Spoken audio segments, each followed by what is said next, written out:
capaian terakhirnya adalah gerakan penguatan karakter, gitu. Jadi lebih besar itu. Jadi bukan hanya sekadar anak nanti bisa membuat semaian, membuat media tanam, kemudian menanam, merawat sampai menghasilkan panen, gitu.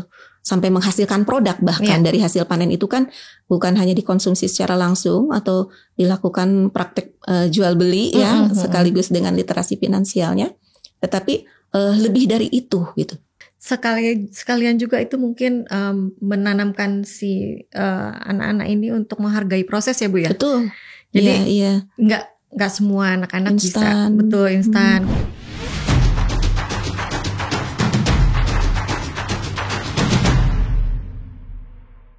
Nah kemudian ini Bu terkait dengan sekolah ekologi ini, yang Ibu ketahui apa aja sih Ibu tahapan yang dilakukan oleh sekolah untuk menjadi sekolah ekologi? Ini kan anggaplah sekolah Ibu menjadi sekolah percontohan ya, untuk memberikan praktik baiknya. Nah seperti apa tahapan-tahapan untuk menjadi sekolah ekologi nih Bu?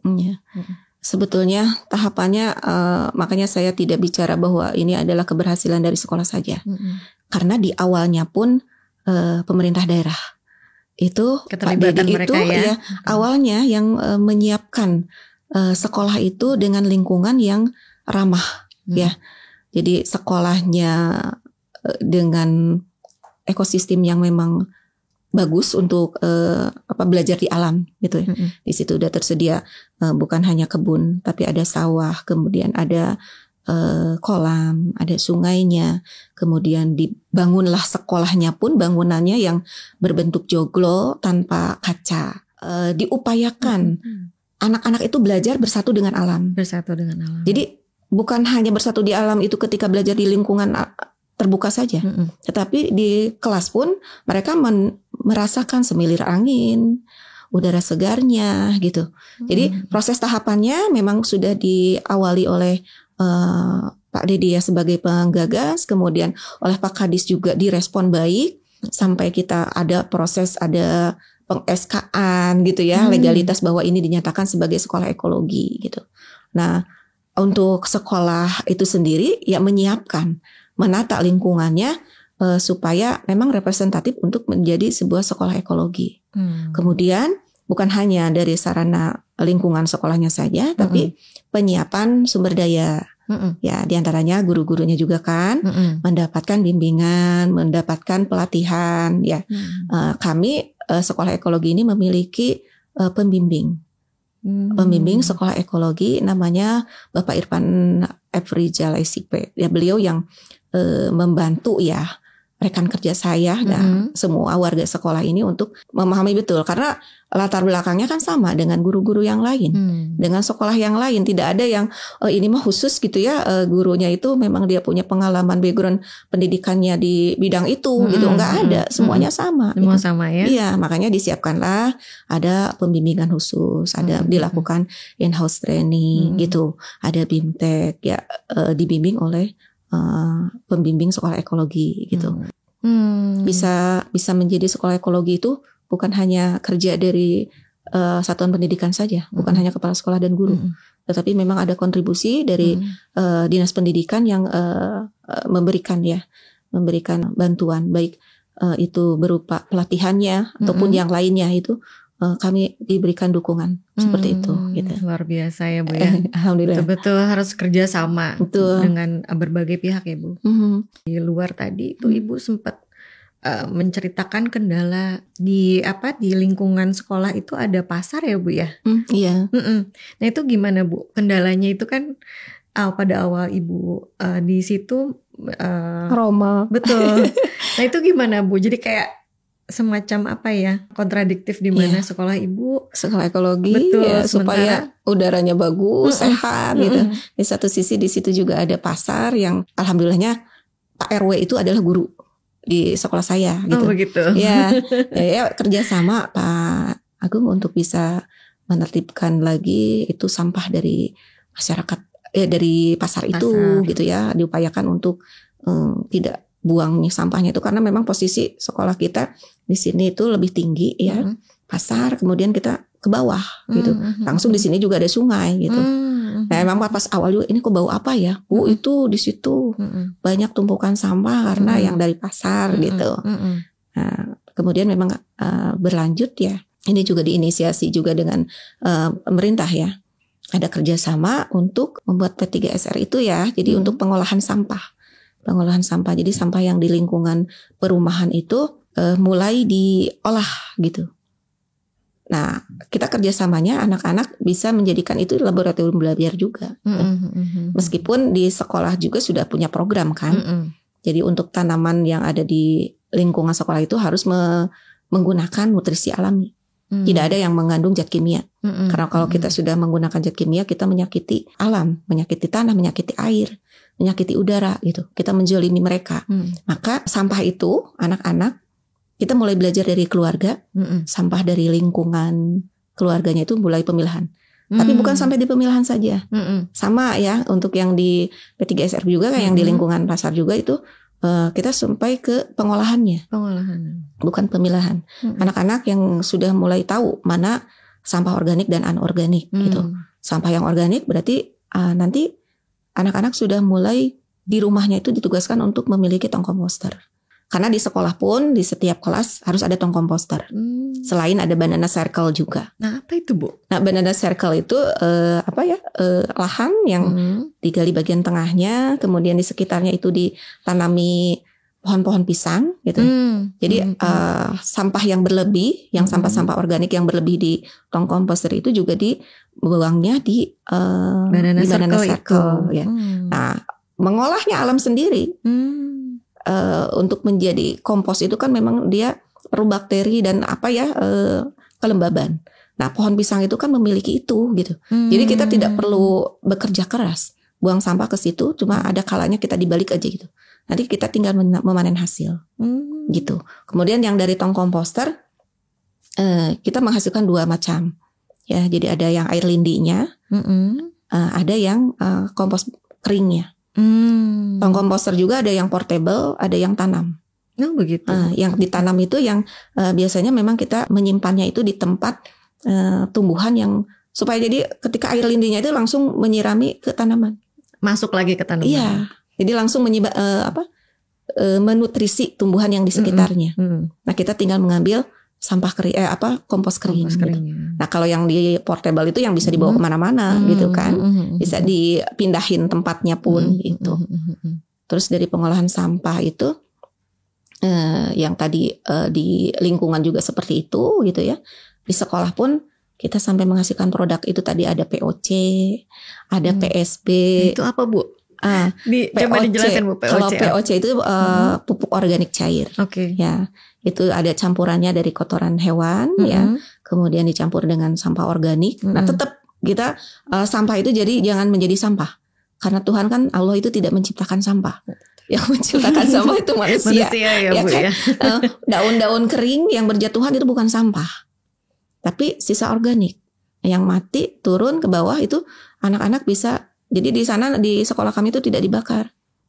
Si sampah daun yang berjatuhan yang udah tua pun gitu ya, itu dijadikan mulsa hidup.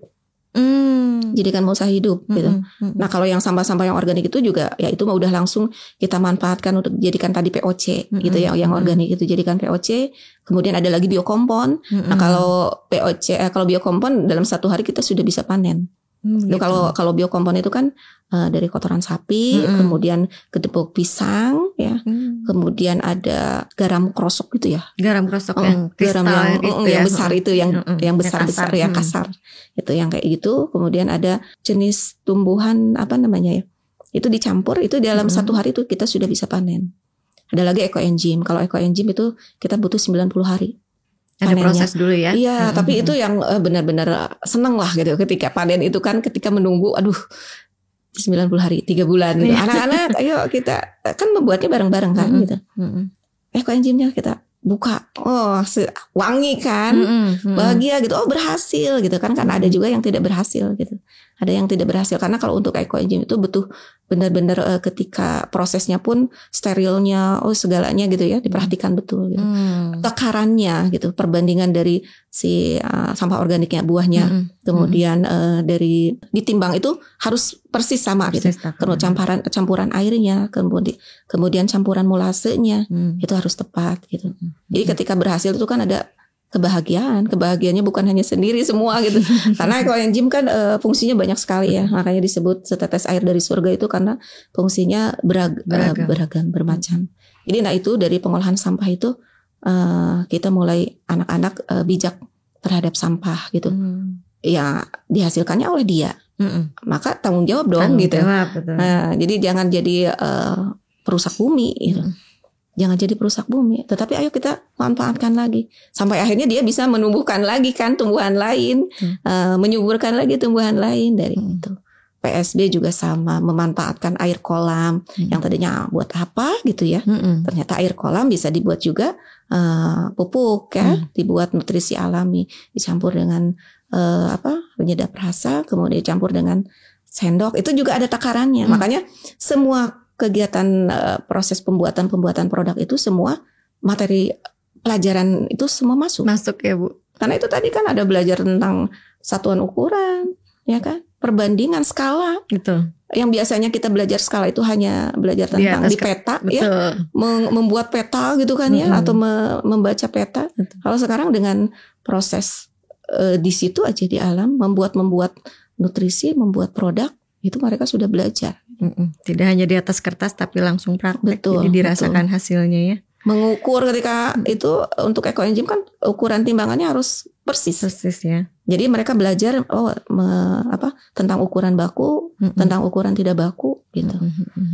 Yang tadinya apa sih sejengkal, apa sih sedepak, apa sih seember, itu gitu ya. Nah, mereka jadi tahu ini yang disebut dengan satuan ukuran baku, ini yang dimaksud dengan satuan ukuran tidak baku. Ini kalau meteran, kalau ini penggaris, kalau ini timbangan gitu. Jadi itu proses belajar gitu. Nah, yang itu mungkin ada yang kalau orang tuanya belum memahami itu ya dianggapnya apa sih kayak dieksploitasi anak membuat produk, padahal itu produk kebanggaan juga untuk anak menghasilkan itu gitu. Nah, ini mungkin menyambung dari statement Ibu terakhir. Harapan Ibu ke depan dari sekolah ini, sekolah ekologi yang sudah Ibu Ibu kepalai dari awal. Ini bagaimana Bu harapannya ke depan? Ya, mudah-mudahan ya harapannya ini bukan hanya gerakan sementara, tetapi ini menjadi jadi kan ada prinsip berkeadilan, berkelanjutan, ya itu.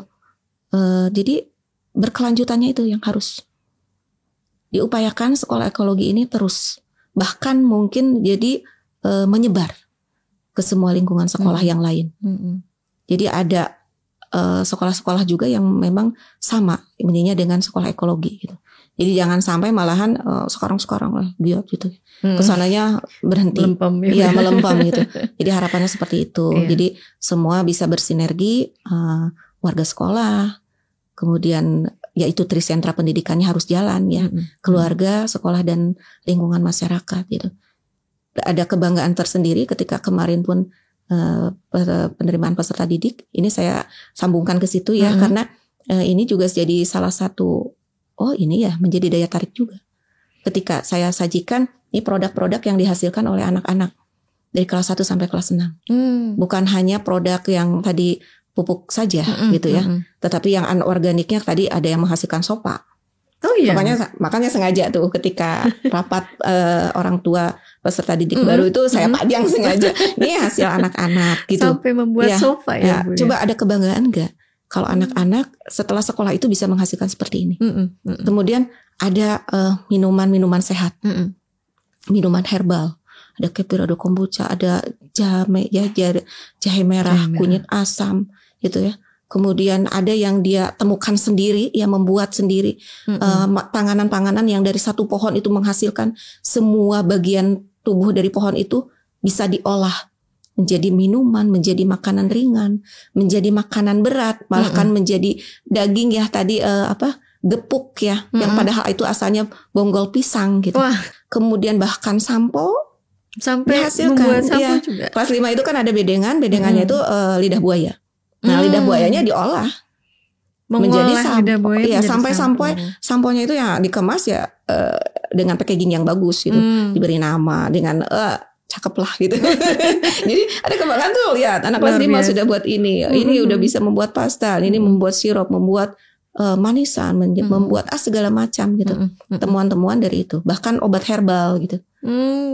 Itu kan kalau mungkin yang tadinya hanya berpikir anak saya harus mendapatkan nilai 100, mendapatkan rapot yang bagus, mereka akan berpikir, oh di sekolah ini ternyata bahkan anak-anak bisa memiliki keahlian untuk menciptakan produk seperti itu. Yang tidak semua murid di luar sana mampu melakukannya ya Bu. Iya, jadi capaiannya ya harapan saya ya, mudah-mudahan sekolah ekologi tetap eksis, kemudian terus mendapatkan respon positif dari lingkungan, dari keluarga, dari ya kita kan menyiapkan itu untuk melayani mereka. Sekolah itu kan pelayan untuk mereka. Jadi kalau dalam istilahnya Ki Hajar Dewantara itu kan guru itu sekarang menghamba kepada siswa. Iya gitu. Jadi ya kebutuhan siswa apa sih? Itu yang dibutuhkan oleh mereka itu apa? Sekarang tidak ada lagi pemaksaan dari guru, kamu harus mendapatkan matematika semua nilainya 100. Yang tidak mendapatkan itu harus diremedial. Ya, jadi kita lebih memanusiakan anak-anak itu ya. Jadi mereka tidak merasa tertekan lagi dengan tuntutan yang tidak sesuai dengan kemampuan mereka gitu ya. Iya, tujuan akhirnya seperti itu sih. Mudah-mudahan sekolah ekologi tetap eksis, bahkan bisa menyebar. Semua sekolah juga bisa melakukan kegiatan pembelajaran yang seperti itu. Pembelajaran yang jadi ada disebut dengan merawat bumi, berguru pada bumi. Gitu. Jadi sampai nantinya ketika kita anak-anak itu sudah memiliki tadi tribakti, sampai ada slogan harmoni seisi bumi gitu. Harmoni seisi bumi. Luar biasa, cita-citanya tinggi banget ya Bu. Iya, insya Allah. Karena kan sekarang kita tidak menyadari, padahal alam kita ini sudah rusak, tinggal menunggu waktu. Gitu. Kerusakannya sudah luar biasa. Kalau tidak dimulai dari kita, dari sekarang, anak-anak dibawa untuk mencintai lingkungan, merawat lingkungan, mengembalikan lagi alam sebagai fitrahnya, gitu. Jangan disakiti lagi. Kan sekarang pemanasan global, kemudian perubahan iklim. Tuh. Pembalakan liar, hutan udah habis. Jadi upaya-upaya itulah sedikit demi sedikit memulihkan lagi air yang kesulitan. Air ada, hujan terus ada, tetapi air sehatnya, air bersihnya ada enggak? Itu udah banyak yang tercemar. Nah itulah sedikit upaya bahwa anak-anak itu dari proses pembelajaran itu dia juga mempunyai kontribusi untuk menyelamatkan lingkungan, gitu. Dimulai dari diri gitu. Sendiri. Iya. Baik Bu, terima kasih banyak Ibu. Pembicaraan ini sangat menginspirasi Bu ya. Mudah-mudahan, amin. Mudah-mudahan juga maksud dan tujuannya Ibu tersampaikan melalui podcast ini ya Bu ya. Insya Allah, mudah-mudahan. Amin. Terima kasih banyak atas kedatangannya Bu. Terima kasih sama-sama atas juga sharingnya. Kami sangat welcome, sangat excited gitu menerima informasi, segala macam informasi terkait dengan sekolah ekologi ini. Mudah-mudahan di lain waktu kita bisa berjumpa kembali ya Bu ya. Saya juga mengucapkan terima kasih yang sebanyak-banyaknya ini diberikan kesempatan sedikitnya dari satu kalimat yang mungkin bisa dicerna oleh rekan-rekan di luar sana. Mudah-mudahan juga itu berdampak positif gitu. Meskipun satu kalimat yang mereka nanti bisa ikut melakukan hal yang sama gitu. Ada pengaruhnya juga pada penyelamatan lingkungan, kemudian ke pendidikan anak-anak. Jadi terima kasih banyak juga ini atas undangannya.